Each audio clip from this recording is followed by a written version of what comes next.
What I'm saying is it's incoherent to propose that sin ought not be done if it's already established that sin ought be done in the sense that it was willed into existence via a desire. That's the objection. What's your problem with that objection? Okay, but based off of desire for what? Divine, God's desire. Basically, if God desires P, then P is desired by definitionally. So but how at does the that same conflict? time, but at the same time, it's also affirmed that it's not desired. That's my problem. Cool, but how does that conflict? How does it conflict to say that P is desired and P is not desired simultaneously? No, the issue is that P is not desired for X, right? P does not apply to God. So think of it this way, right? If I make you a Rubik's Cube, and I tell you, well, I don't think you should use this Rubik's Cube, right? This Rubik's Cube, let's say I made it for people who are, I don't know, disabled. And I give you a Rubik's Cube, and I say, well, this Rubik's Cube should not be used by you. You ought to not use this Rubik's Cube. Only people with disabilities ought to use this Rubik's Cube. It's a teaching mechanism. Yeah. Right? That's not relevant to what I'm saying. I'm saying no, it 100% is, and you need to bear with me so we get somewhere, because philosophy is not a 4-word explanation. Right? Do you mind me explaining what I mean? No, sure. I'm not saying it's difficult to understand. I'm just explaining why it's wrong. No, I understand what you're saying. I'm saying it's not. What am I saying? It's not. I'm saying you're saying that the existence of P is not necessarily not undesirable. It's P might be desirable for certain No, that's affairs. not what I said. No, that's not what I said. Okay, so let me try to steal a minute. So like the existence of the Rubik's Cube, the existence of the cube would be desired, right? But a specific people not using the Rubik's Cube not necessarily. Not be desired. It's not necessarily a desire. You are slapping the label on desire. So then I would have to ask you, well, what do you mean by desire?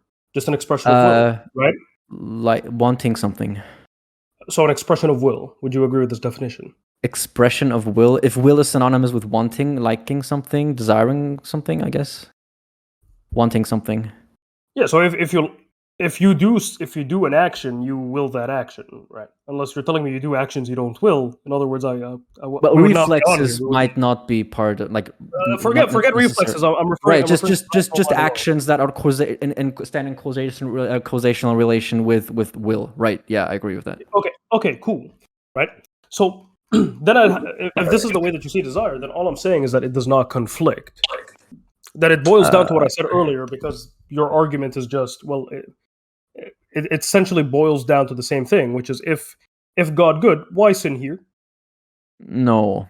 So look, what I'm saying is in my critique. Like, I don't think your critique applies to my objection, because what I'm saying is basically you're saying so you're not saying that basically. I kind of want to go back to the Rubik's Cube analogy. So you're saying that the Rubik's Cube, the existence of the Rubik's Cube, might be desired, but at the same time, it might not be desired to be used in a specific manner by a specific individual. Like, does that hold? Is that correct? Yeah. So if I say, if you are an intelligent person, you shouldn't be using this Rubik's Cube. Okay. So what I'm saying is that doesn't matter to what I'm saying, and I will explain. It 1,000% does matter. I was in the middle of explaining before you interrupted me and said that it doesn't matter. I wanted to ask a clarification question to track what you're saying. Okay. So now you clarified. May I finish my example? Sure. I just remember that. All right, go ahead. Okay. I want to say something about that later. All right, sure. So when it comes to the understanding of this Rubik's Cube, that the example that I just gave, right? Yes. You are tending to pre-assume that if I make this Rubik's Cube specifically for intelligent people, and this Rubik's Cube is specifically made for people who are not intelligent, and I say intelligent people should not use this cube, somehow this contradicts me if I was an intelligent person to make this Rubik's Cube, which to me does not make any sense.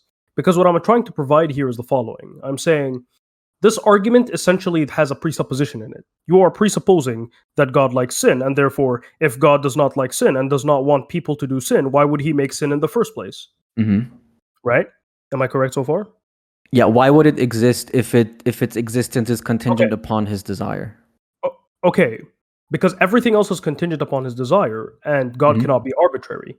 So in order for God to let's say if God wants to create good, there needs to be evil. And evil needs to have a form of judgment. So does good. Good needs to have a form of judgment. If you are saying that only good should exist and sin does not exist in the Abrahamic paradigm, what you would be suggesting to me is that your God is completely arbitrary, because your God created something that has no meaning. You are unable to describe it because you have nothing in relation to compare it to. Are you done? Yeah, so I'll just give one tiny example here. Think of it on a broader scale as good and evil, right? Your argument essentially be, well, God is not evil. God does not like evil. Why would evil be there to begin with, right? Not saying God is not evil. No, that's not what I'm saying. So forget that I'm whether not saying God is evil either. I'm not talking about that. Forget whether God is evil or not. I'm just referring to the same logical standard that is being held. Right? I'm saying, well, in order for good to exist in the first place, right, there needs to be evil. Otherwise, you will never be able to recognize good. Why? Because there's nothing to compare to good, right? No, I don't know. If you lived in a box your entire life, yeah, you cannot possibly tell me, turn around and say you are a human, because you had no other humans to compare yourself to. You'll be sitting in a dark box all day. You don't even know what you look like. How do you know what other humans look like? So you cannot reach the conclusion that you're a human. So there needs to be something in relation to that, so you're able to understand it. You need to be able to see a dog, so you can identify that is a dog. I am a human.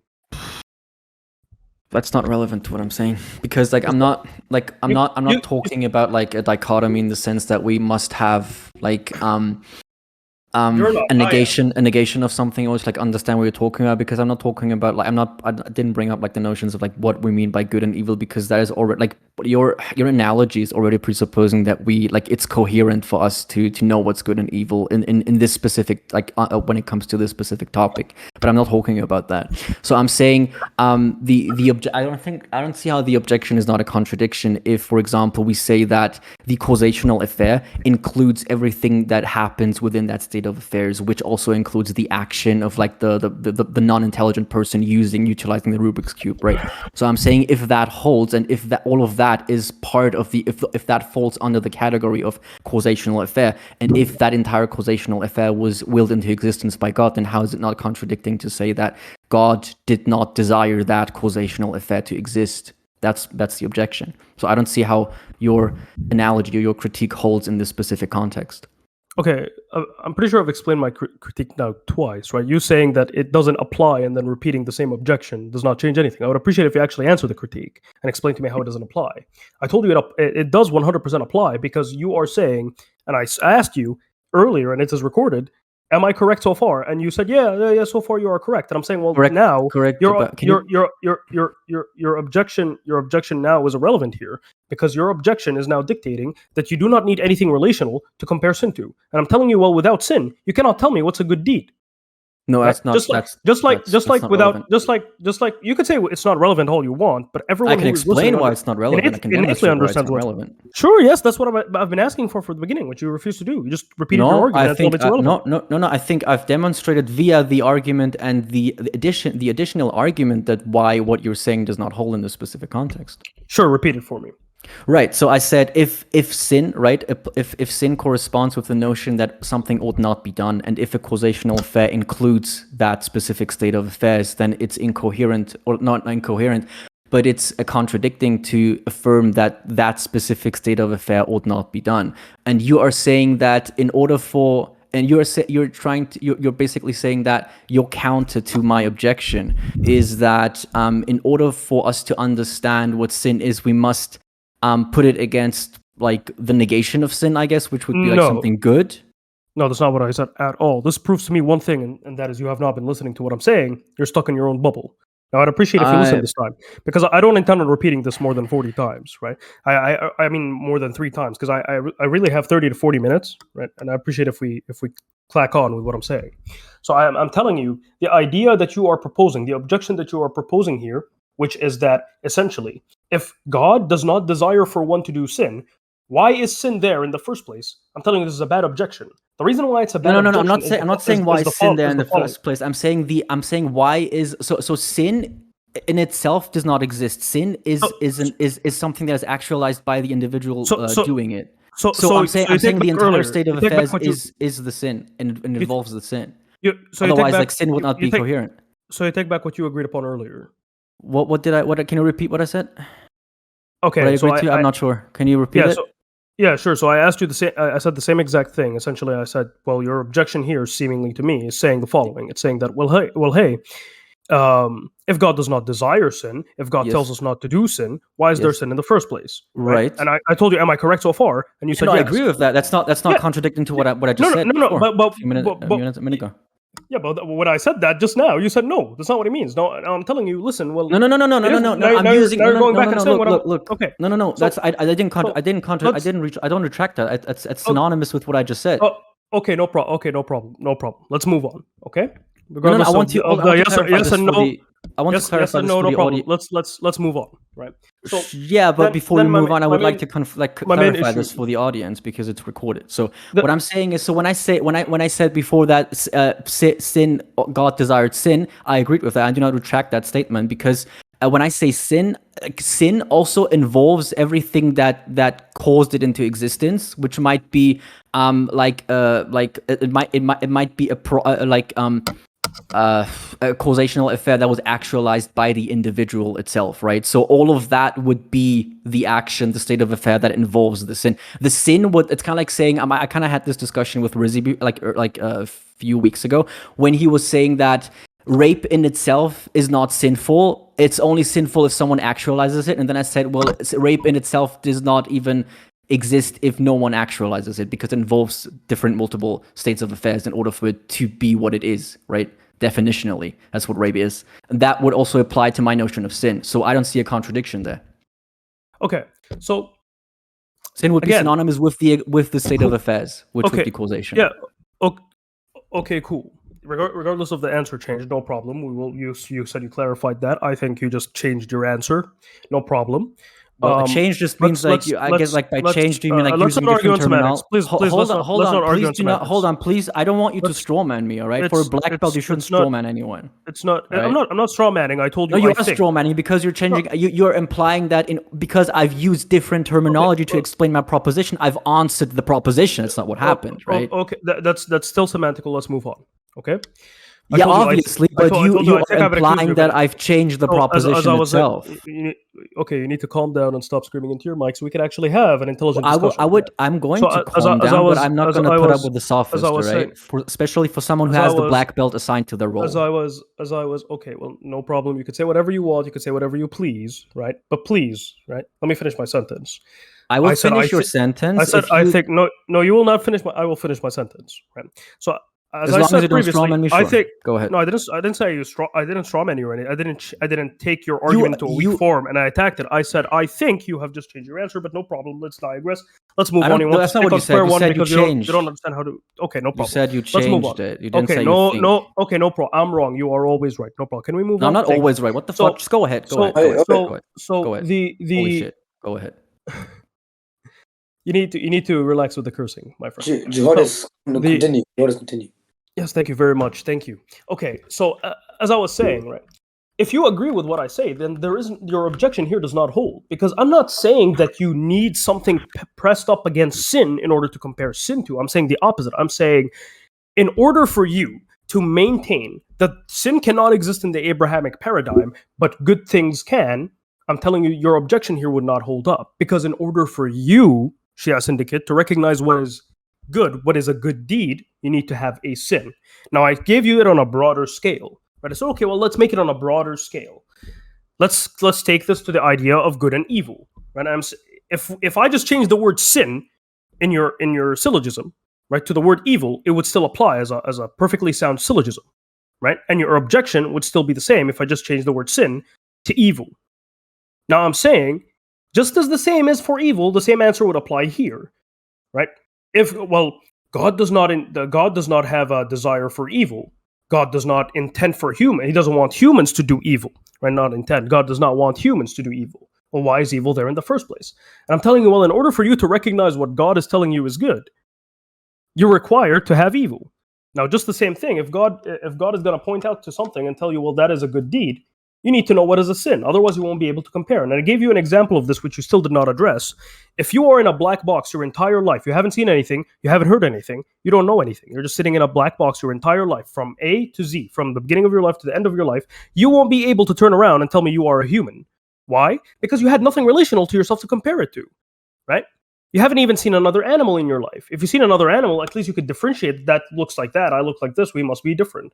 You are able to reason something out of that. You're able to reach a conclusion out of that, right? But if you have nothing relational to compare it to, you won't be able to identify it. So I'm arguing that as per human nature, it is necessary for humans to recognize essentially something that is ulterior to either what they're saying or what they are in order for them to recognize that thing. Otherwise, you won't be able to recognize it. Now, that's all I'm saying. All your responses so far from what I've seen was, oh, it's irrelevant to what I am saying, but my thing is directly attacking your presupposition that you failed to show in the syllogism.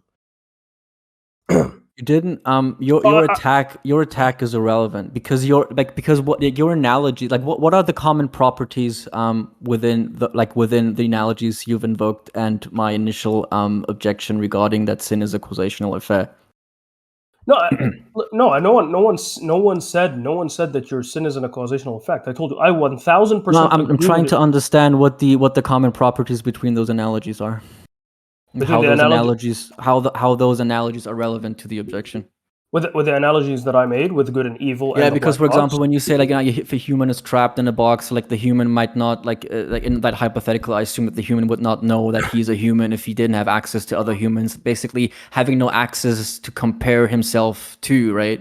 That's the analogous part, or the objection, or like what you're trying to invoke. But at the same time, I understand how that's relevant because if sin is already defined, if sin is already coherent in a definitional manner, then I don't even understand how the human not being able to have access to other humans in order to establish what he himself is, because basically your analogy is trying to make it seem as if we have nothing in order. We have like sin might be incoherent like evil might be incoherent if they are synonymous to you, or if they're just simply, if evil is simply utilized as a placeholder in this specific context. But I don't understand how it's relevant to say that to bring up the notion that sin, we in order for something to be sinful or evil, we must contrast it against something else.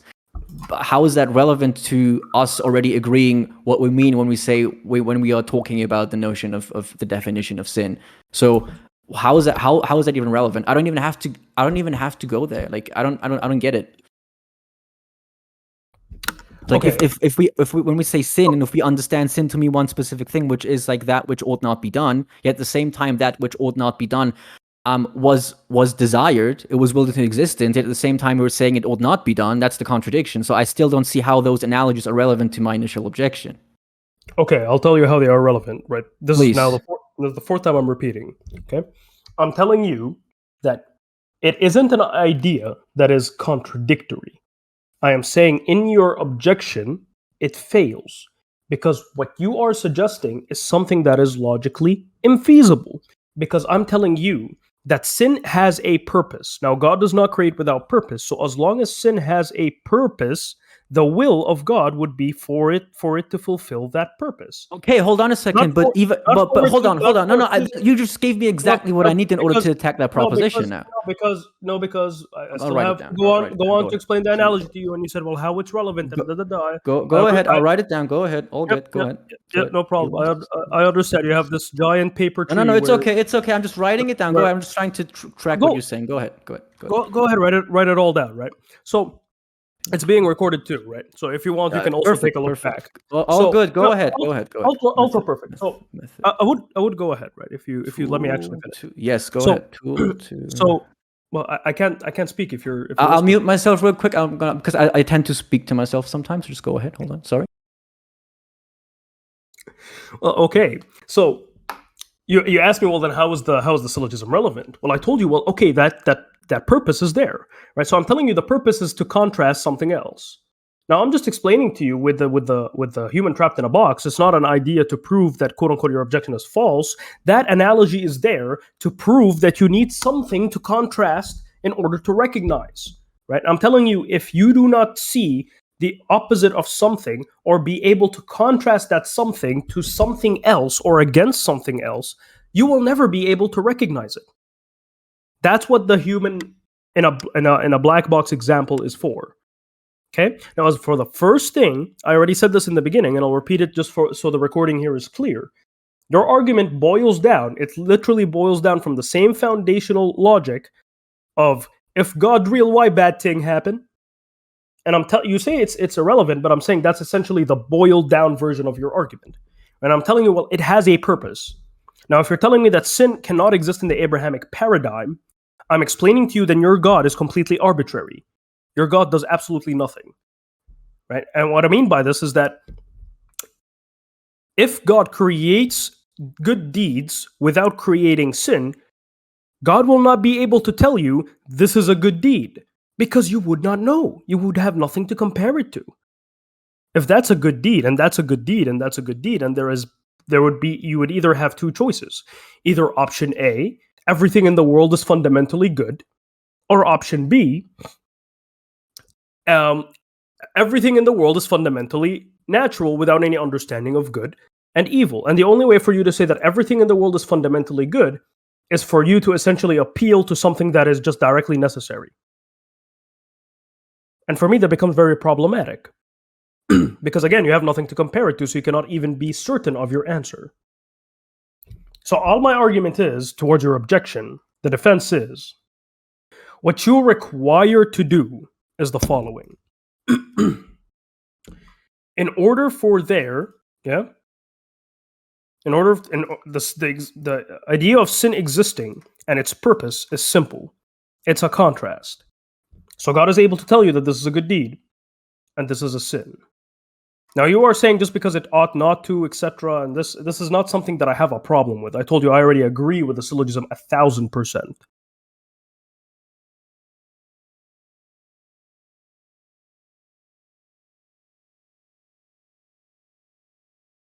Okay. All right. Thank you for that. May I respond? Hello? I muted himself. I guess I can respond. Yes. Yeah, it's your Okay, turn. so just correct me if I'm misrepresenting your position later when I'm done. But basically you've kind of invoked like a telos, like the telos of sin, I assume, like purpose, like what the purpose of sin itself is in a sort of I guess universal manner, in the sense that there is a reason to why it exists. So which does not really refute the initial syllogism, but you've agreed to that. But then the objection, I guess, like it would not really refute the objection either. But I want to elaborate on what you said previously while I was muted. So you've kind of invoked the telos of sin by saying that, it might be a tool in order for it to be, it should be utilized in order for God to to teach us what good is, I assume. So if the tool is necessary in order to actualize the telos, and the ultimate telos is like if the tool is necessary in order to actualize the telos, and the telos is the end goal, the ultimate telos in this specific context. So if the tool is necessary to achieve the goal, then the tool itself must also be desired, since it helps God in order to actualize his goal. So how does it, again, even if we approach it from that perspective, how does it not make sense to say that the tool itself is necessary, furthermore, because God is not arbitrary, God is not random, and if necessitarianism holds, then it also holds that the sin itself must, alternatives wouldn't be possible, because everything is necessary via a causational chain of events that was initiated by God's nature, which is also necessary. So if the tool itself is necessary, and the tool itself is the sin in order to teach the person, I don't know, some ethical whatever proposition or understanding of something, then how does it not follow to say that the tool itself is also desired, because it helps God to achieve his ultimate telos? No, I agree. I'm saying this outcome is the most desirable outcome, but I'm saying it's not a negation. It's not something that it's not something that is how do I explain it? Objectable. Because I'm not arguing that the will comes from just normalized desire. that will emerges from the desire of making humans understand what's happening, right? Because if God just decides to release these two things, right, and without the desire to make humans understand, he wouldn't have revealed any scriptures, right? He would just have made it so to speak. And then the issue with that is, even then, humans would not be able to recognize anything, right? So all I'm tending to point out here is I'm saying, well, that purpose in itself fulfills, right? Think of it as a self-fulfilling prophecy, so to speak, right? In the understanding that if I am to tell you that something is bad, I need you to first understand what is good. And if I am to tell you something is good, you need to understand what is bad. Because if you understand only one of the sides, you won't be able to reach a deduction. So I'm saying the will of God is to make us understand these two different, the contrast between the two things. And in order to do that, the will of God is to create these two things. Now, me as a Muslim, I believe both good and evil come from God, right? And I don't think that is something that is objectable by any Muslims, because it's quite literally one of the tenets of Islam. Sure. What I'm saying, if the purpose fulfills, if the purpose is desired, then the tool to actualize the purpose itself is also desired, and the purpose is desired. And the tool is synonymous with the sin. Yeah, but if the purpose is desired, that negates the understanding that you have given me, because your objection is not the desire for it to be self-fulfilling. Your objection here was just that the desire in general. If God does not want us to do X, well, then why does X exist? It still holds. It doesn't hold anymore, because I told you X exists. I gave you the reason why X exists. Because God wanted it to exist. No, because God willed for us to understand the difference between sin and deeds. And if God willed us to understand that understanding of us would require the existence of X. So X was desired either way. X was desired, but not out of the idea of contradiction or the idea of it being created arbitrarily. The point is that X was desired either way, but you said X was not desired. Because you're saying that if God. What I'm saying is X must have existed either way if God wanted it to exist, for whatever purpose He wanted to utilize it, and you've agreed with that. Yeah, I agree, but it doesn't add to your objection at all. I'm saying it actually works against you a little bit, because what I'm suggesting here. Again, please. Again, I'll repeat. Your objection is that, well, if X is not desirable, then why does X exist, right? Yes, it's part of the syllogism, the objection, right? Right, and I am telling you, X is desirable, and why it's desirable is to create a contrast so humans are able to understand. That's fine. The why doesn't matter. The fact that it exists and why it exists matters. I just told you why it exists like 2 times. Do you need me to repeat it for the 3rd time? I'm saying what you're saying is not relevant. What you're saying is compatible with what I'm saying. No, if it's compatible with what you're saying, then your objection is not objection to me. Is what I'm trying to explain. Your objection does not apply to my beliefs. I'm saying it doesn't make sense to define X as something undesirable and at the same time it's something undesirable, which is what mainstream what the majority of Muslims understand sin to be. Who told you that? Well, you said the majority of Muslims understand this to be. Yes, go find me some uneducated non-philosopher Muslim who doesn't believe that sin ought not to be done. I want all the audience here to know this. You see what he said? He said, go ask a non-educated, so a Muslim who doesn't know these things. I want to go and ask him. Yeah, a Muslim who does not. I mean, even what you said does not. It doesn't even directly contradict what they are saying necessarily, because.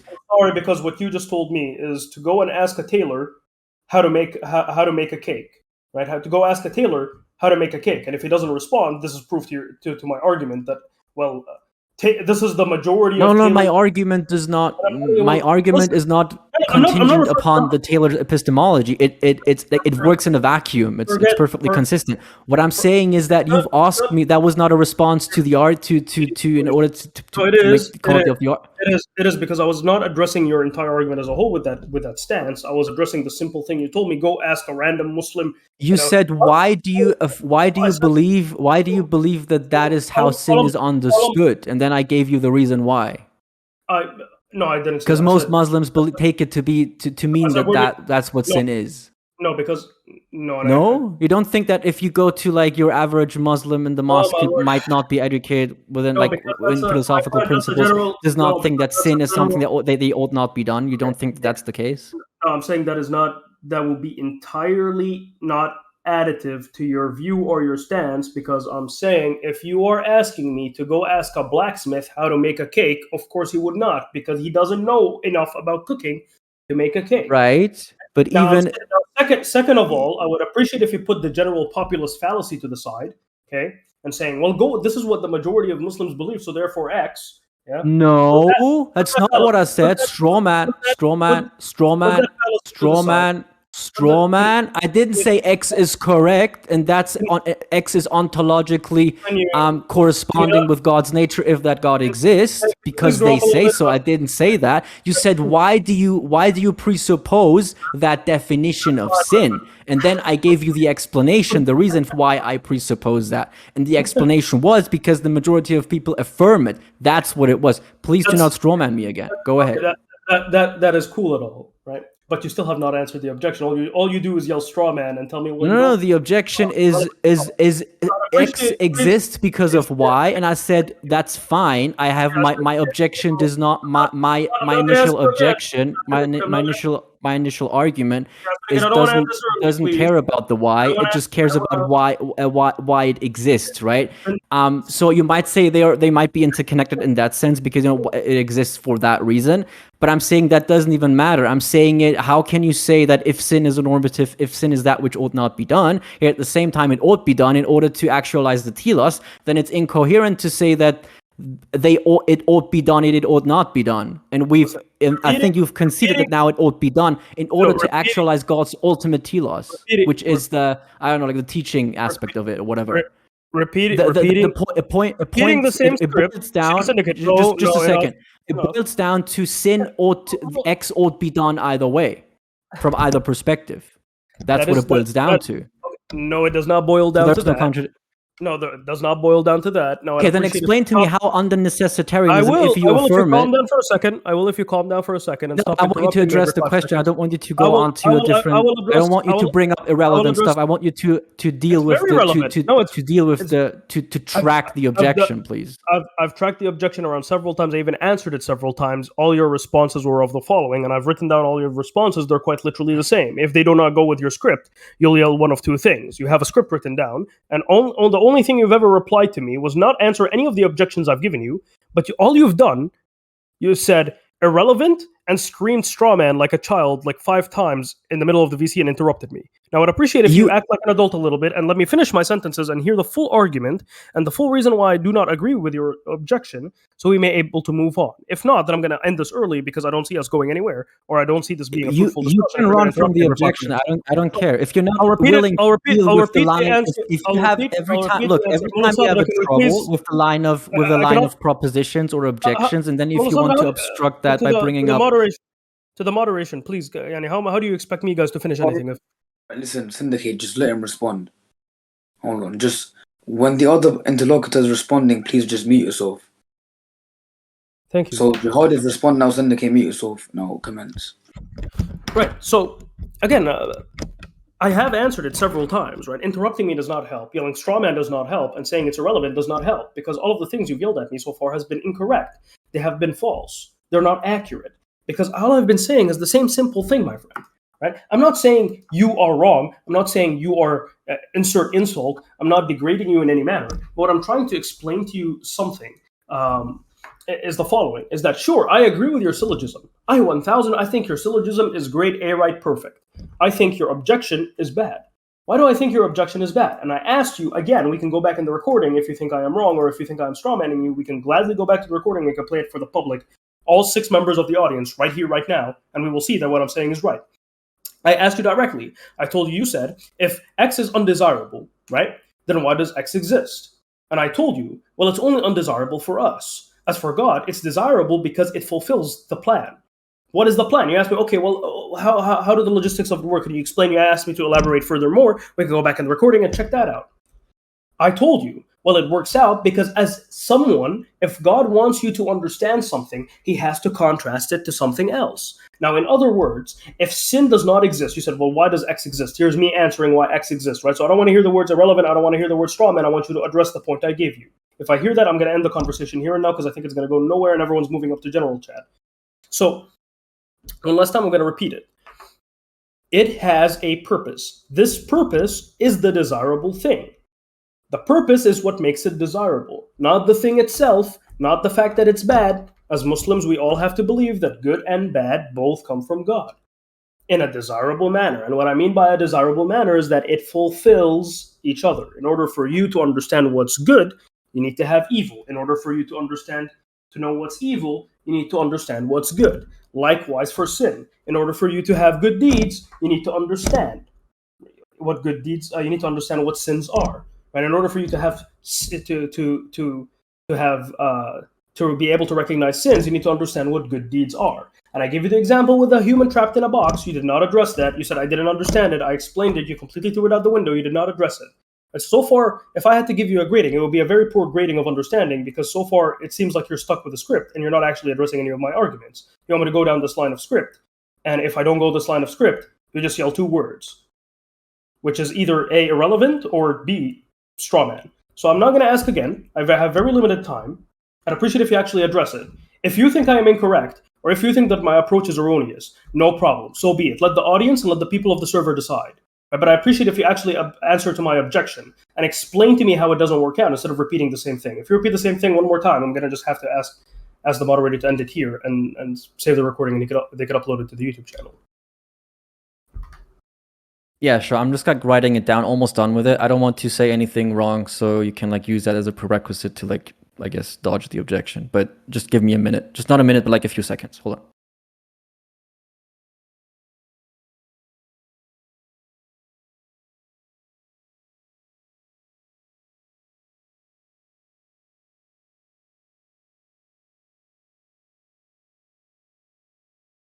بإذن الله سوف we will establish the حجة الأشعرية. Was that Joe? Yeah, it was. Just wait a few just wait a few minutes for Syndicate to come back.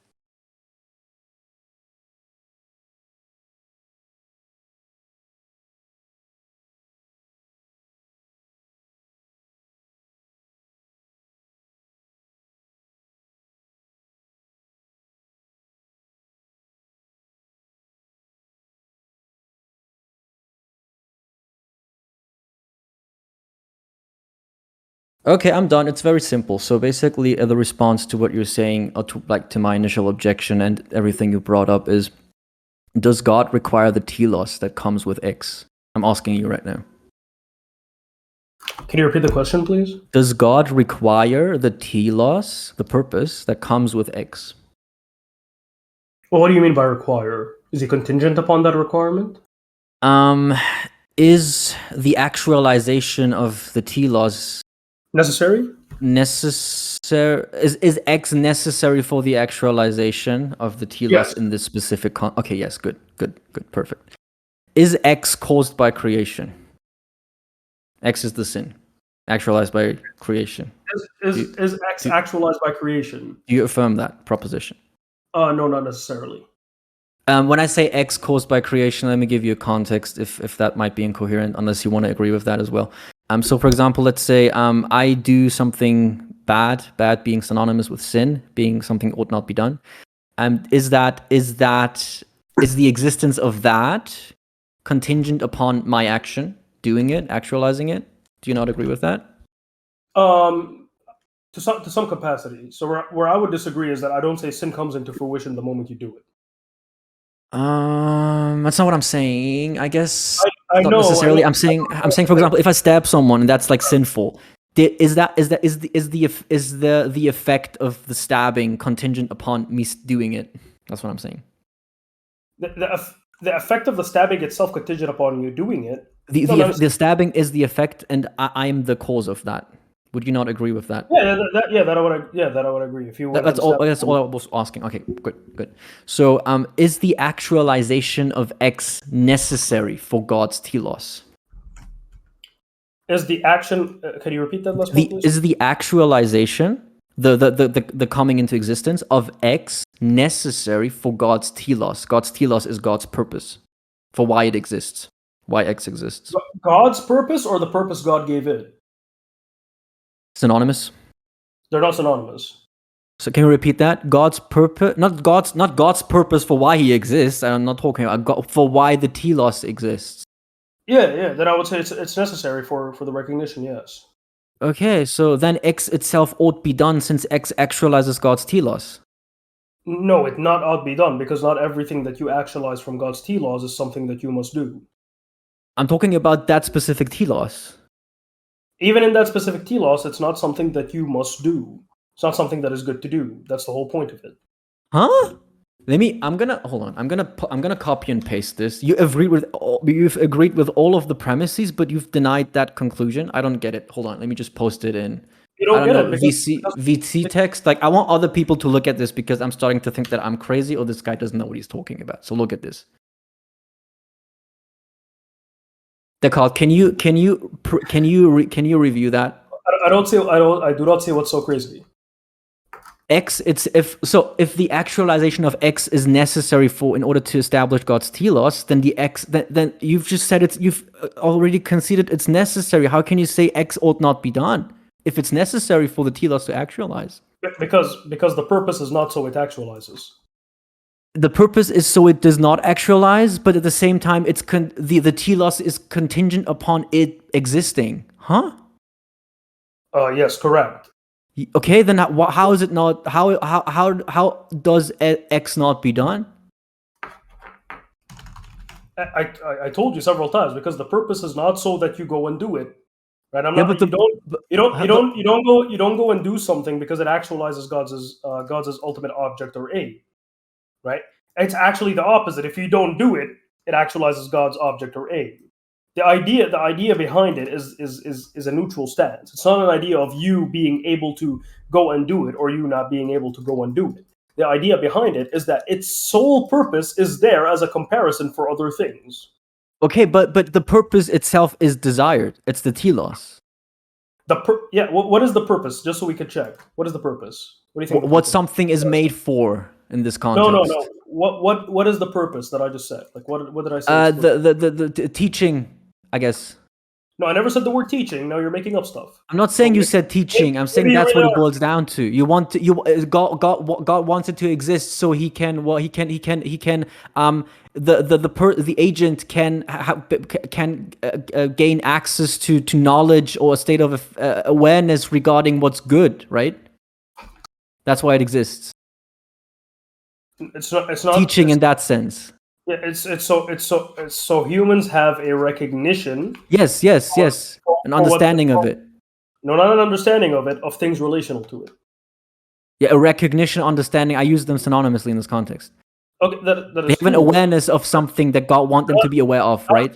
Not so you recognize sin, so you recognize the things that are relational to sin. Now, if you want to talk about the sin itself, then you would be referring to the concept of deeds.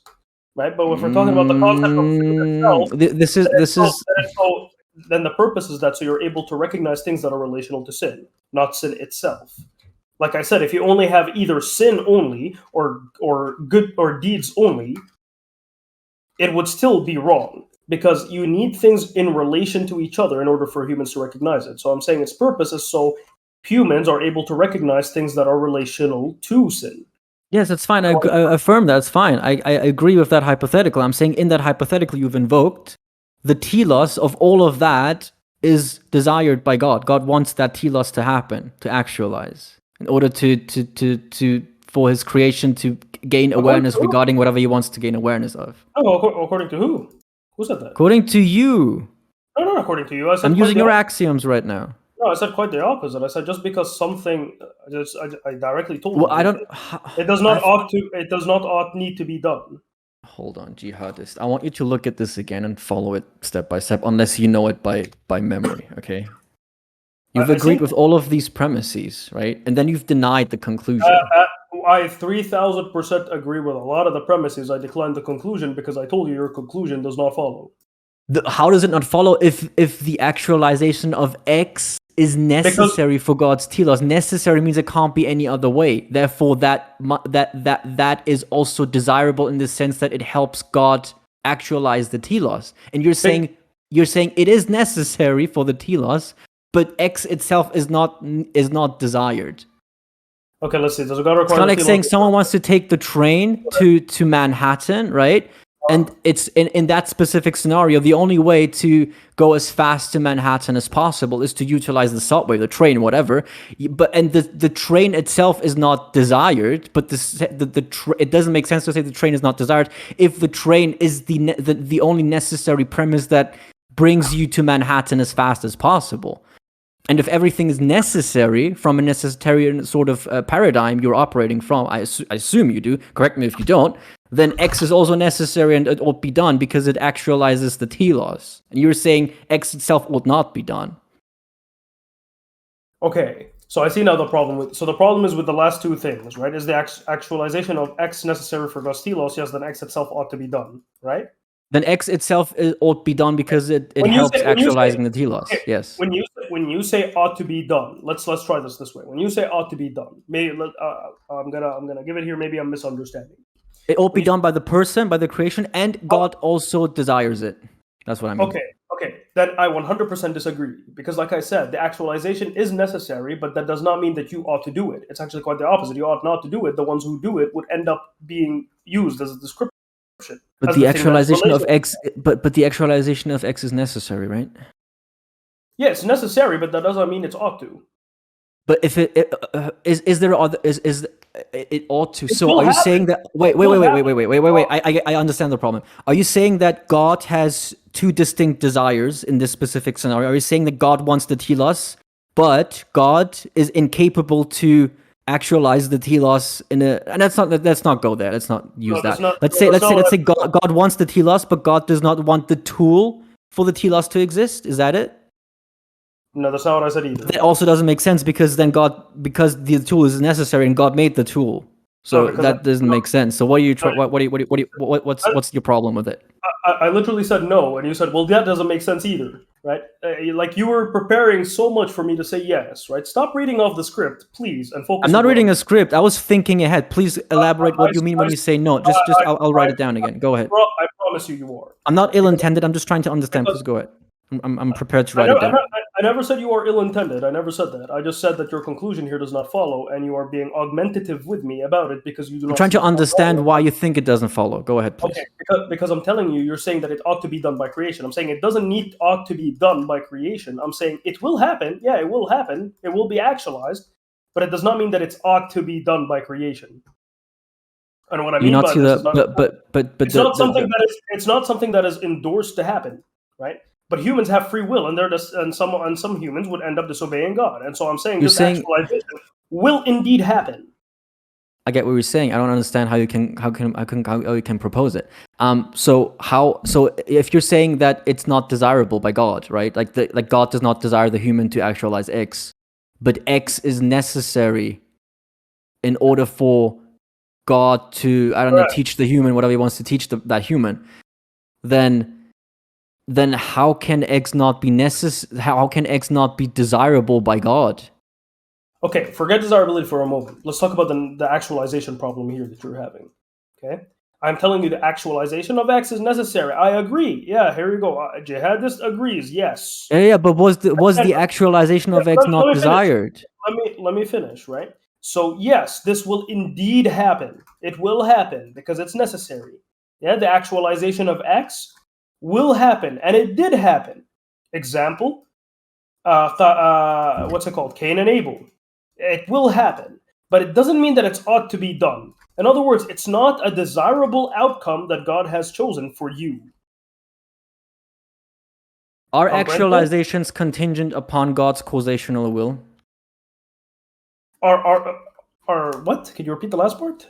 Are actualizations states of affairs that come into existence that aren't always self-sustainable? If are actualizations contingent, dependent upon, like in a sort of causational deterministic way, upon God's will for them to be? On an occasionalistic way, no. If this is what you're referring to, it's not something that we do and immediately comes into fruition. No. Wait. I think you didn't get what I'm saying. Maybe you did. Maybe I'm misunderstanding. But I do you not affirm the proposition that, from your Islamic perspective, that states of affairs that are causational are willfully created by God? I believe God. Okay, so I believe For that God. example, the fact that I sit here and I speak to you, was that not willed by God, or like the existence of a house, whatever, everything that's causational, it falls under the causational category. Okay, so I say yes, God willed for you to sit, but not in that instance, so not on an occasionalistic basis. So I say that you have the ability to sit down, hence how God willed for you to sit down. It's all up to you whether you sit down or not. I It's only not have that the ability, but do you not agree that I only have the ability to sit down because God willed me to sit down? Yeah, God willed you to sit down, but that does not mean God's desire is for you to sit down. Are will and are a will and desire not synonymous under your paradigm? No. To me, they are. I use them synonymously. Maybe that's the misunderstanding. Okay, so then this is the misunderstanding. Okay, good. Now we're getting somewhere. All right, yeah. So then we define it differently, right? Because I don't see desire as synonymous for one reason only. So, do you make a distinction between desire and will? Yes, I do. I don't. Okay, so now we caught our problem. Okay, good. Okay, so when you say, okay, so I have to clarify something. So when I say God wants X in the sense that it's necessary, it must exist, it must actualize, but God does not want me to actualize X. What does that mean? What's the difference between that want and the other want? Can you maybe elaborate on your terminology? Yeah, so I'd argue that a desire for something is a want of it, right? Whereas a will it's just a command of something. Something. Oh, okay, but okay, wait. So then command to me is a bit incoherent the way you're utilizing it, because command to me is contingent upon desire itself. For example, if I say I command you to do X, it means I want X to happen. That's what I mean. So can you clarify what you mean by command, or do you also affirm that they are that command itself is a notion that is also contingent upon desire? No, so I say will is separate, but I say the command can be connected to desire, but not contingent on desire. So, for example, I can command I can command the dog to not eat. Yeah, but that does not mean I intend on completely not feeding the dog. Right? My desire is to feed the dog, but I understand that I cannot do that because it will ruin the dog's training. So I say that was a fallacious analogy, I think, in a what? Name the fallacy. The fallacy I'm seeing is that you are applying it in a universal sense. You did not apply it in a universal sense. I'm applying it in a universal sense.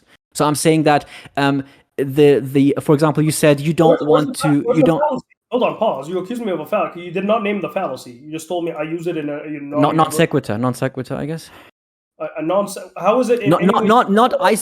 Sorry. Not fallacious in the sense that isolated what you said. Your analogy was fallacious. No, that was correct. What you said was correct in that hypothetical. I'm saying it's not analogous to what I'm saying. That's the fallacy. How is it not analogous to what you're saying? I'm telling you, it's the same logical stance.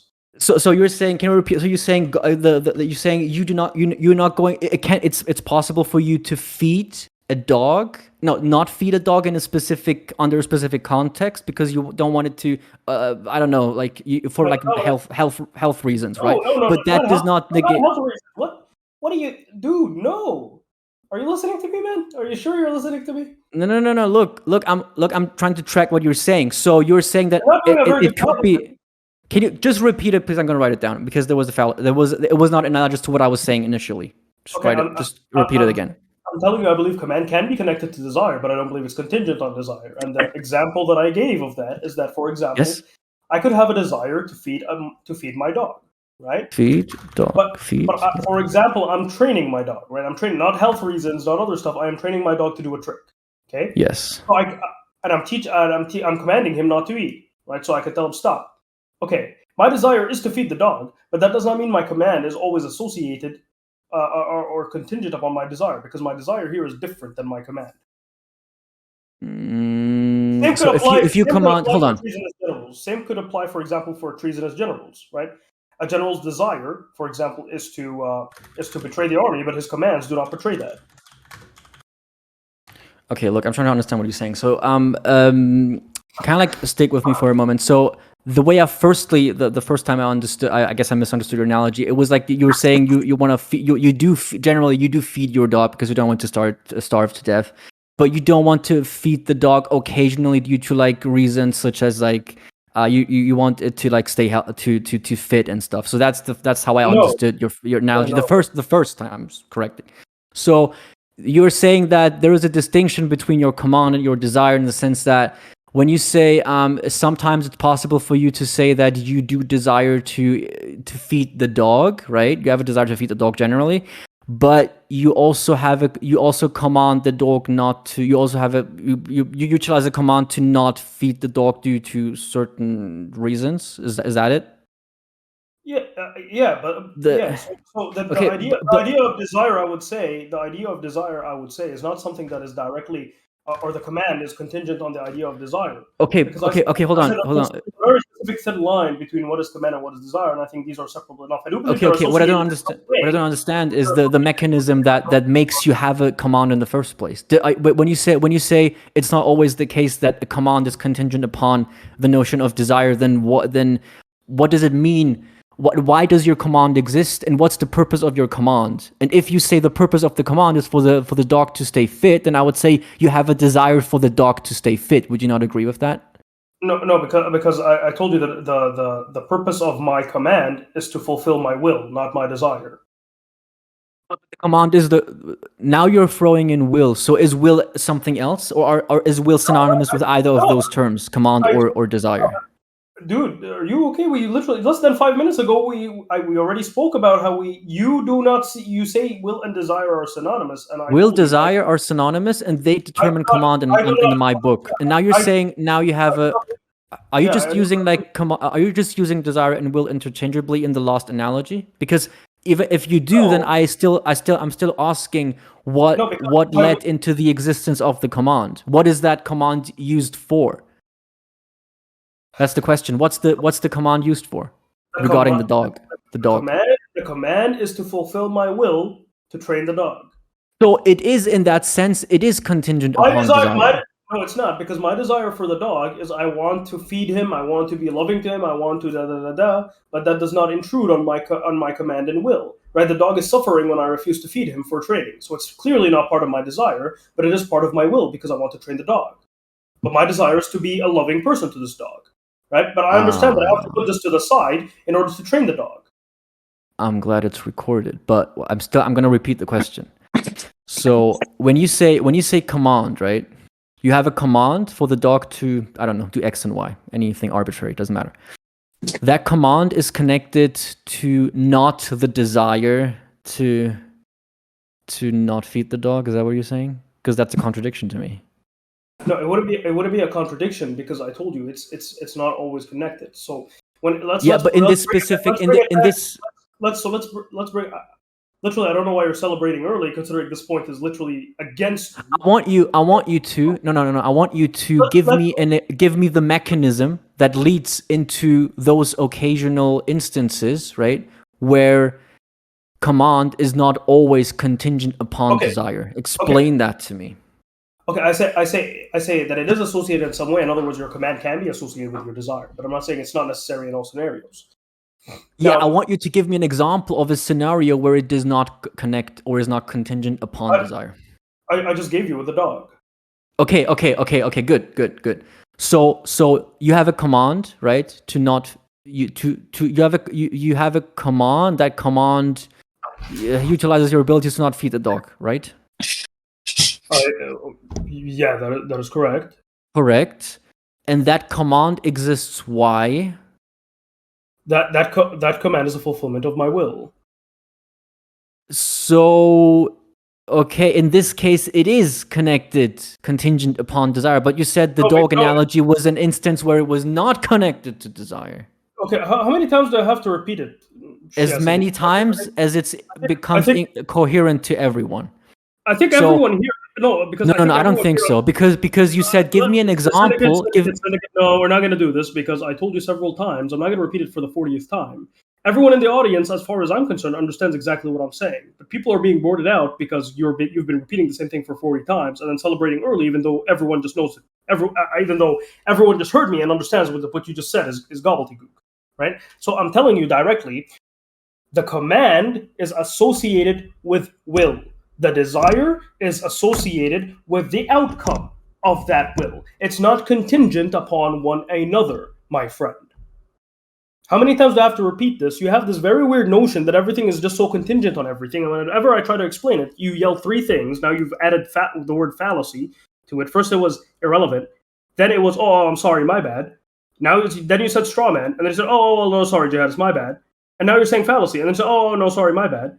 And then you say there was an issue, there's a misunderstanding between us. We show you we prove the understanding between us. And you go, okay, well, Jihadist, now I understand. And then now you proceed to miss it again for the fourth time. So Shia Syndicate, please, I would ask you to actually address my things instead of just asking me back and forth. It's not, it's just becoming mocking interlocutors for clarifying their position is not a bad thing. It's a good thing.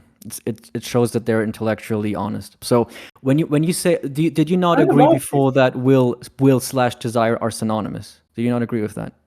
When did I ever say that? Huh? I swear it's recorded. Did you not say will and desire are synonymous? Okay, you know what? Here, Mulsada, can you bring back the recording? Because I don't think you can bring it. It's like I have to upload it later on YouTube. Okay, just clarify now. Will, desire are not synonymous to you, correct? You believe will and desire are synonymous, correct? Yes, I do. Do you not? Okay, I'm just trying to understand your terminology right now. Remember earlier, literally 5 minutes ago, where I said, "Oh yes, we found our problem." Now, everyone in the audience, can you please confirm this for us? No. Command and desire. Sorry. No, command and desire? Will and desire? My friend, I just told you. I think you're right. Wait, no, I think you're right. Oh, what do you know? What do you know? I'm right for the fourth time. I think you were right about the will. Okay, so was will not synonymous with command? Is that not what you said? No. Are you, dude? This is what I mean when I say you're not listening. You are reading off a script, and I'm sure. Okay, what's will? What's will? Sorry, what's will? We understood that command, right, and will are not synonymous, but at the same time, No. See, this is. No, I'm saying that. I'm just adding that. I'm saying we understand that desire I generally hope. She said, "I'm sorry, but I generally hope you don't upload this on your YouTube channel because if you do, it's going to be very bad image for you considering you're getting whooped." No, I don't care. I want to understand. No. My initial objections, all of them hold under my terminology. I want you to clarify, please. What that? Okay, so like a few minutes ago, you said desire, command are not synonymous in your book. I understand that. Right, and I want you to. And then you gave me you failed to provide us an example of a command not being contingent upon a desire with the dog. And then after that you've invoked the term will, right? So I want to clarify the dog problem first, and then I want to go to the will problem. Hold on, pause. First of all, you got it all wrong again for the fifth time. Allow me to correct you. I don't think I did. I got all of it wrong. It's recorded. No, not all of No. 5 minutes ago, if you say nope one more time, I'm just going to end the conversation because you're acting like a child. Okay, and wasting everyone's time. Everyone in the audience is getting tired, and essentially it's just becoming erroneous and tiring. And I think you're just projecting, but go ahead. And I'm sorry, but you're not being very succinct in the conversation because you're not comprehending what I'm saying. I had to correct you around 6 times on what I've said, and literally under the span, wallahi, under the span of. I think you're doing a bad job at it. 2 minutes. You're doing a bad job at it. You did not understand. Here, I'll have to correct you once more, okay? Because for the fifth time, I told you that I do not believe will and desire is the same thing. I didn't bring up command first. I brought a command in the dog example because I told you, well, I believe will is synonymous with command. I don't believe will is synonymous with desire. Okay, perfect. Okay, so will and command, the terminology there means the same thing. They both correspond to the exact concept. Perfect. Okay, so can you give us an example of a command? An example of a command not being contingent upon a desire, and then explaining to us what leads to the existence of that command in the first place? I told you the existence of the command is the will. It's me fulfilling my will. That's what leads the command. Yeah, look what you said. You said the existence of the command is contingent upon the command, and I'm asking what the command is. Do you see the problem? I did not say that the existence of the command is contingent upon the command. I said the command is synonymous with will, correct? Yeah, command means will. Yeah, I'm saying the terminology is unintelligible. I want you to dissect the terminology definitionally. What does command mean? Because if I say I don't know what command means, and you say command means will, and will also means also Okay, sure. corresponds with what command corresponds with, then it's still unintelligible. That's the problem I'm facing. So what is command? What is will? Sure, allow me to clarify. Okay, Please. the command is how I fulfill the will. How your actualization of your desire. No, of my will, not of my desire. Again, you're mixing up stuff. Sorry. The actualization of your command. Okay, yeah, but that's still not. On note that I noted down how many times you've said sorry to me, and I'm not even joking. It hit 100. Okay. But look. You just told me, and it's recorded, right? I want everyone to track this, all right? Although it might be the case that I've had to clarify my position multiple times. I don't care about that. That's fine. I've asked you what command means, and then previously I said, are command and will the terminology that are they corresponding to the exact same concept? Are they synonymous? You said yes. Okay, right? I said okay. no problem. Okay, and then and then after that I said, okay, what can you define will or command? And then you said command is that which is contingent on will. But they mean the same thing, so it's still incoherent. So please define either of them. What's will? What's command? Please stick to one word there because they are synonymous. Use one word to use one term. Please, they both mean the same in your book. So what define either one of those terms, whichever you like, will or command. What is that? Okay, I told you. And don't say command is will or will is command. They're the same. What is command? What is that? Okay, for the 90th time, I told you I'm clarifying my statement. Okay, command is the fulfillment of my will. Oh my god, he doesn't get it. It's not synonymous with the will. I told you here. I'm clarifying. Command is not synonymous with will. Command was not synonymous with desire.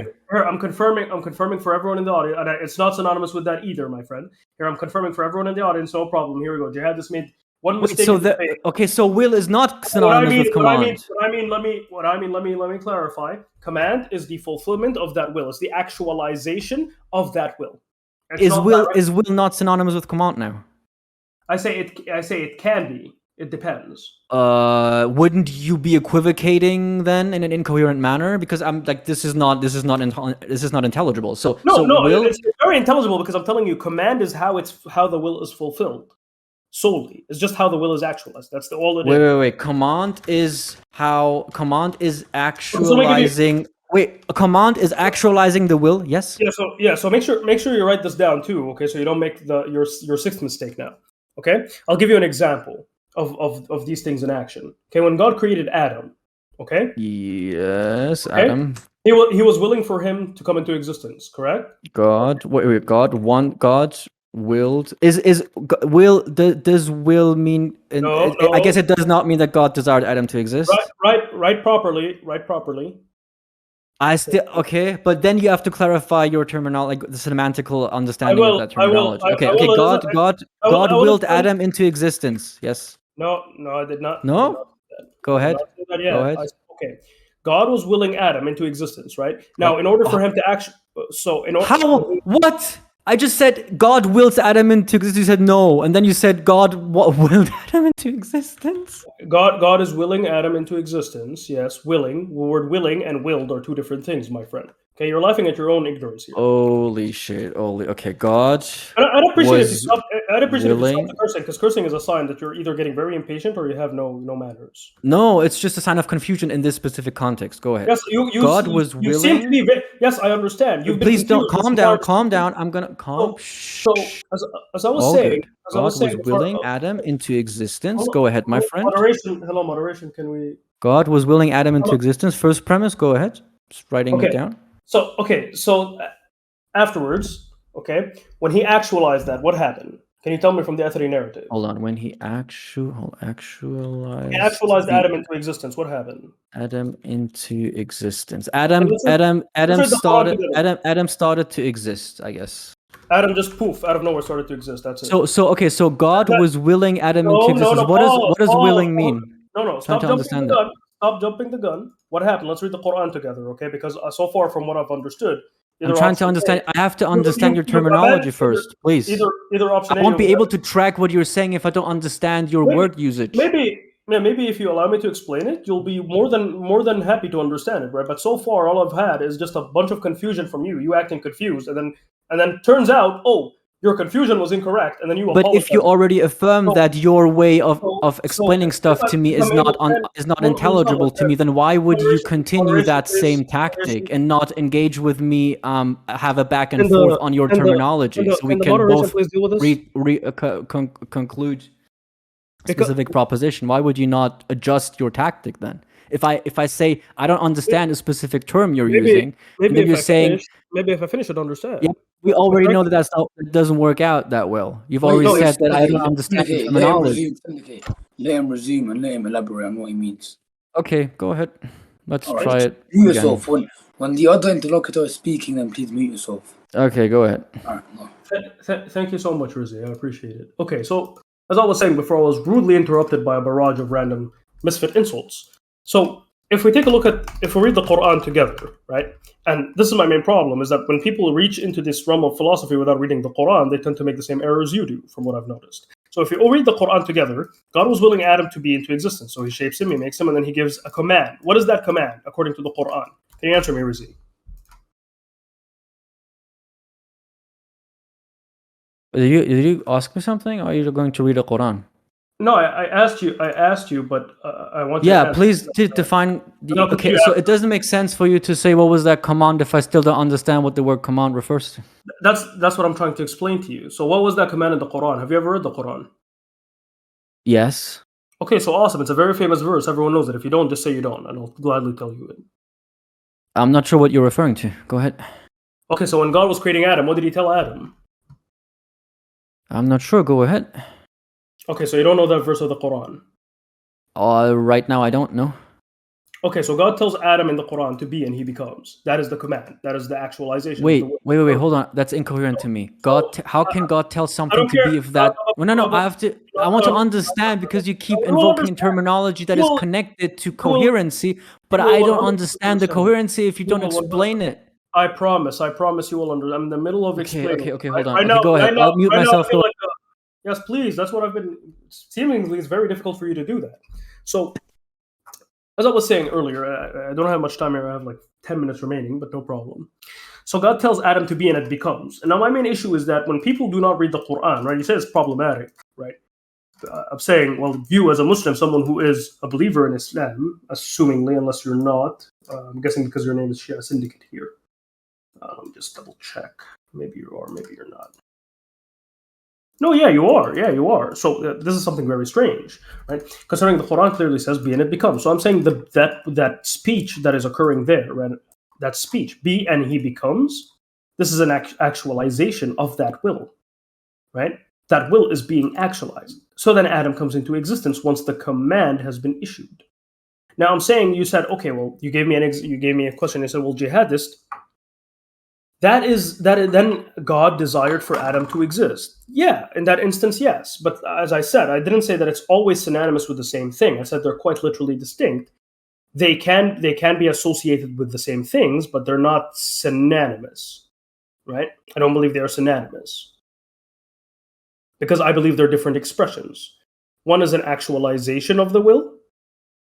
In other words, one is the will being expressed, and the other could be the desire being expressed, and that applies to everything, not just the command itself or the will itself. It's not synonymous with it, nor is it synonymous with all of them. And I don't apply the word synonymous here or the word synonymous here lightly. I say these things are not in any way, shape, or form all contingent upon one another, with the exception of the command and the will. These two things are related, but I wouldn't say the command is contingent upon the will. I would say the command is just the will being actualized. It's not a contingency issue. Okay?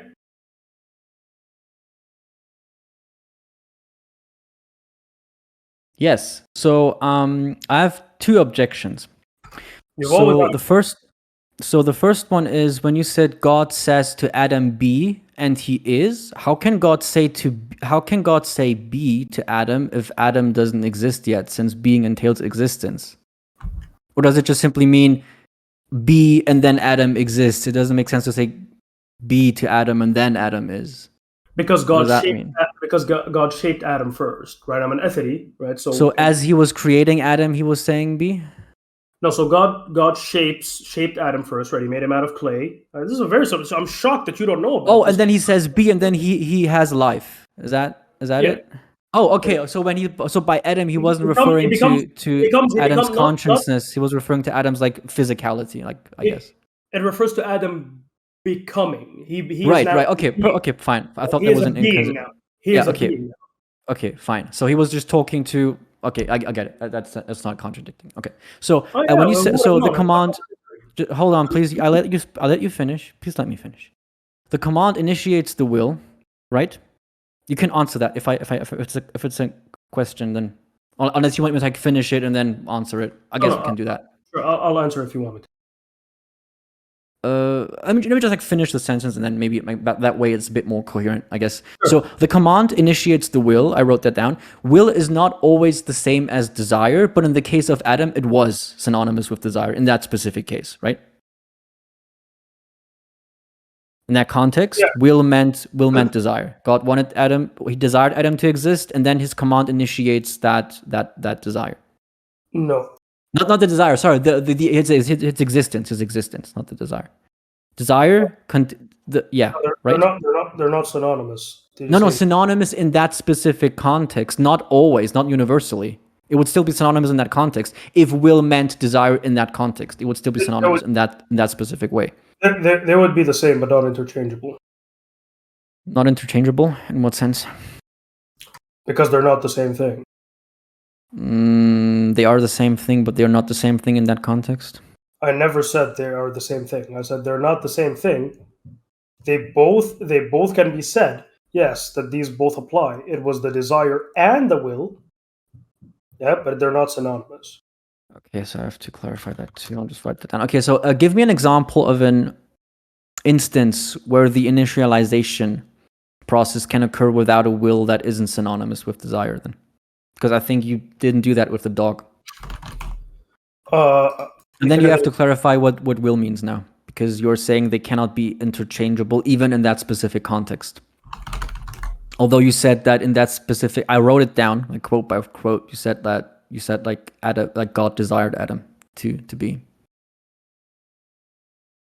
Okay, so you want an example where desire? I need two things from you now. I need to understand what you mean when you say will is not always. It doesn't always correspond with the term or with the concept of desire. So I need to understand. You need to give me an example where will doesn't mean desire, and then, yeah, sure, and that's connected to the other one. Just give me that. That's fine for now. Okay, so God's desire is that everyone gets the message, right? Everyone gets the message of Islam.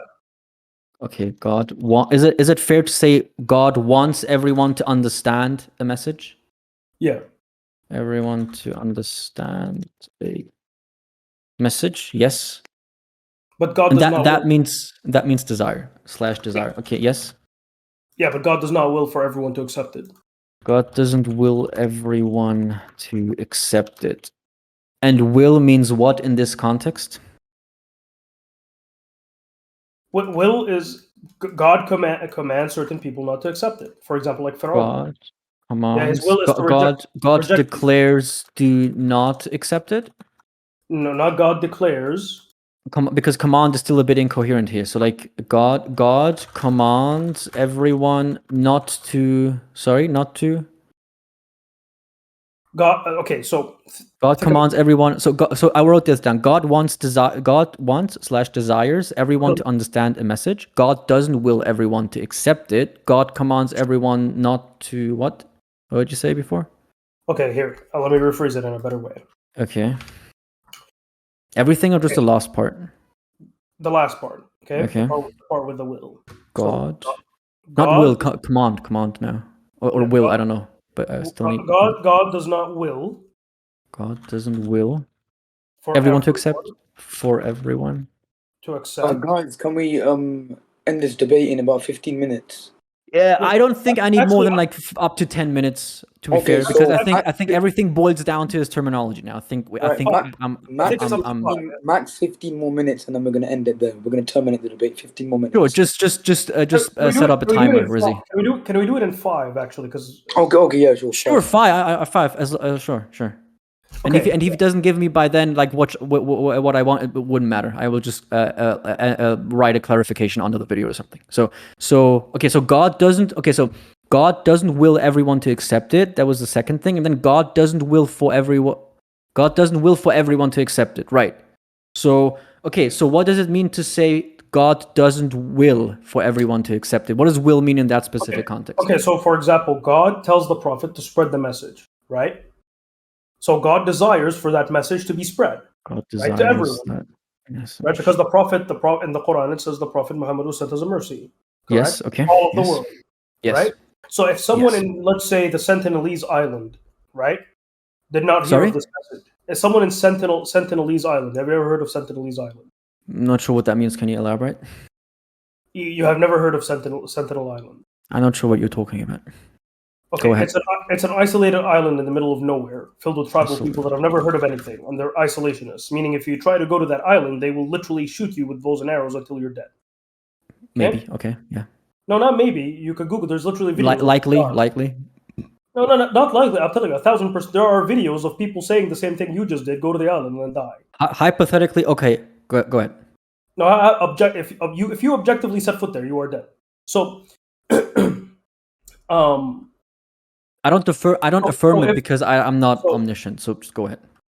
yeah, I never said you are. Right? I just No, said I'm saying objectively- I can't agree with that. That's all I'm saying. But like hypothetically, I agree with what you were saying. If you want to use it as an analogy, What is this? What is this heavy sophism? That just, dude. What? Well, how is it sophism? How is it sophism? Sophism isn't like utilizing fallacies in order to get your point. I don't do that. I'm honest. What do you mean? Isolated island in that specific context. It's in your hypothetical. It's they will necessarily shoot you. Go ahead. Isolated island. It's I'm not writing it down.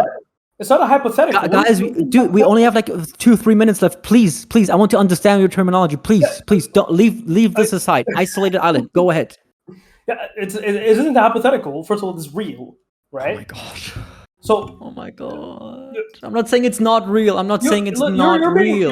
You're being very emotional for someone who wants to listen. I'm not right? saying so it's if not this is the real. part where you, if this is the part where you want to understand, this is the part where Please keep him on track. Rizzy, please So- keep him on track. Please. I am trying to be be as charitable as possible. Please. I am Rizzy. being very Wait, on you- track. I just tend to explain what I'm talking about. Yeah. Oh, we only have 3 minutes, but I'm not going to allow you to speak. Yeah. Well, okay. Listen, So we only have 3 minutes left. Just okay. get So your point across. so Sentinel Island, it is a real place. Right? It's not a hypothetical. It's not a made-up scenario. It's a real island off the coast of India. If you try to set foot there, they will kill you. They are isolationists. Everyone who has ever been there is literally dead right now. They are 6 feet below the ground. They were floating on the sea, and some bodies were not even retrieved because they ate them. Okay, these people have never heard of Islam. These people have never heard of anything. People do not know them as people of the book. They're not people who even follow Jesus or follow Islam or follow any of them. They worship a bunch of statues. Yes. Booga, booga, booga. Okay. Yes. So Please. for these people, for the Sentinel Island, we could say, for example, okay, well, God sent the prophet as a mercy to all of humanity. So God desired for the message to be everywhere, right? But God, for example, willed for them not to receive it. So it's not everywhere then. That premise conflicts with the first one. No, it does not. It does not conflict with the first one because the Everywhere. What does desire- everywhere mean? It's universal, no? No. Everywhere is not universal. It just means some places. It doesn't mean everywhere. Okay. Everywhere, I mean it colloquially, my friend. Stop taking what I say. Everything in this high philosophical stance. Everywhere. Okay, just in some isolated place. Isolated God sent the place. prophet That's on what earth. everywhere means in this so- context. yeah, Everywhere. so- Okay. Yes. Yeah, so go. God sends the prophet to earth. God tells the prophet, okay, spread this message everywhere. Okay, I want you to spread this message. Yeah, and by everywhere I mean just a specific place. No, because the Muslims try to spread it as much as possible. So the Muslims go and they try to spread it as much as possible, from here to there, from here to there, from here to there, from here to there. Okay, Islam. So some countries accept it. Okay, Still not everywhere in that sense. It's like by virtue of nations- intentionality, right? It's like limited by Some nations, intentionality. stop. Just shh. Now, some nations, like for example the Sentinels, never received this message. Okay. Now, one could say that God did not will for them to receive the message yet, right? Either yet or no.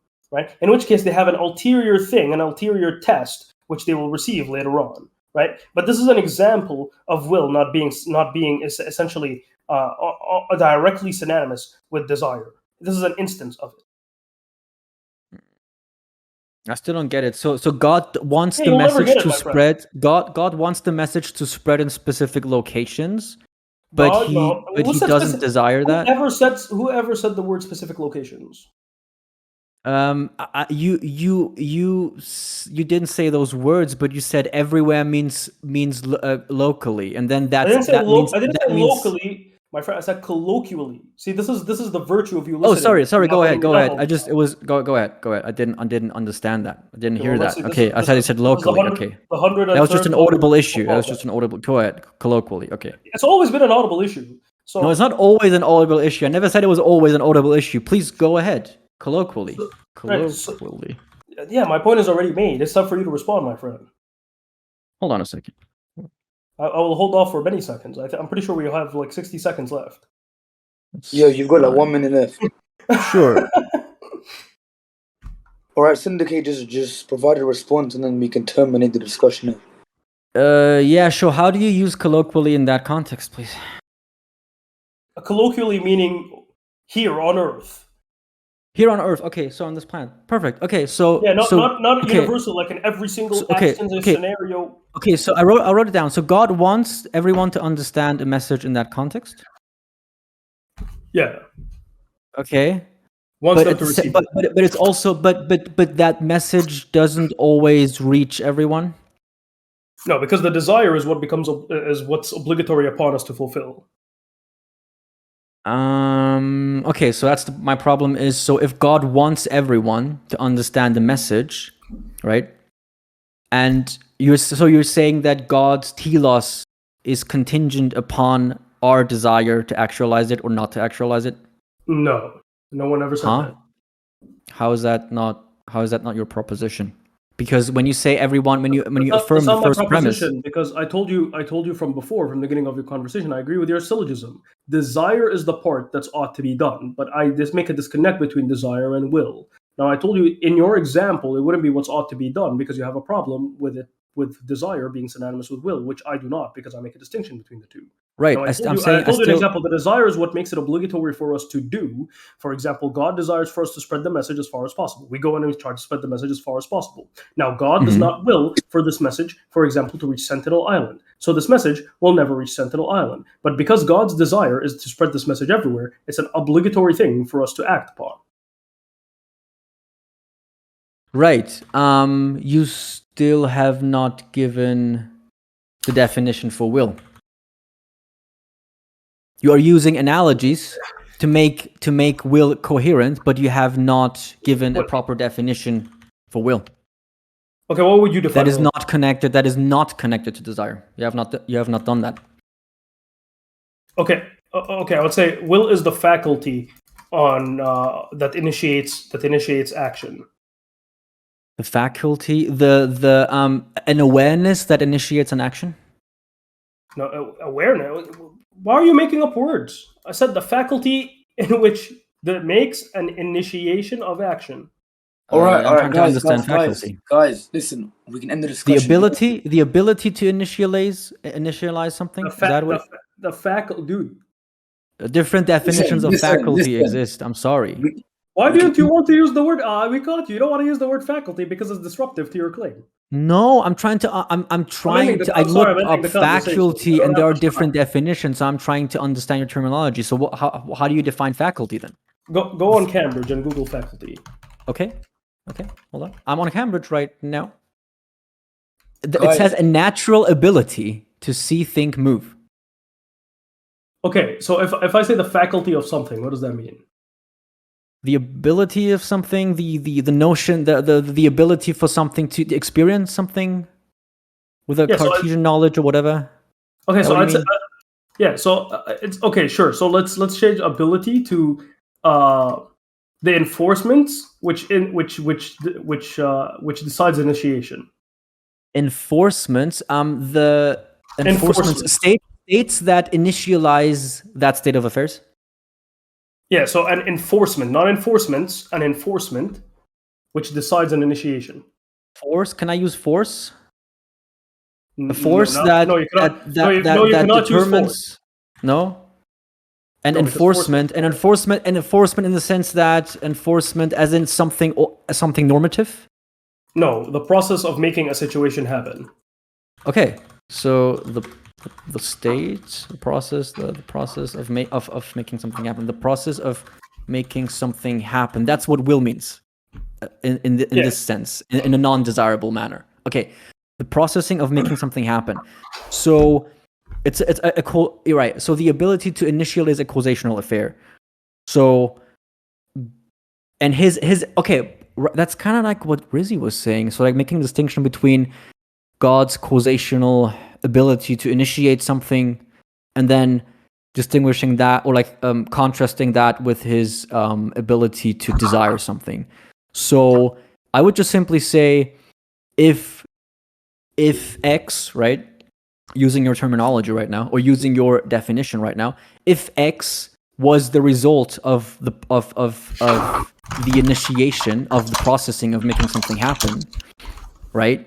Then, and if God tells you not to do that, right, then God is basically, by virtue of his normative notion, in the sense that he desires not for that to happen, then God's commanding you to actualize an impossibility. Okay, cool. This is the part where the discussion ends.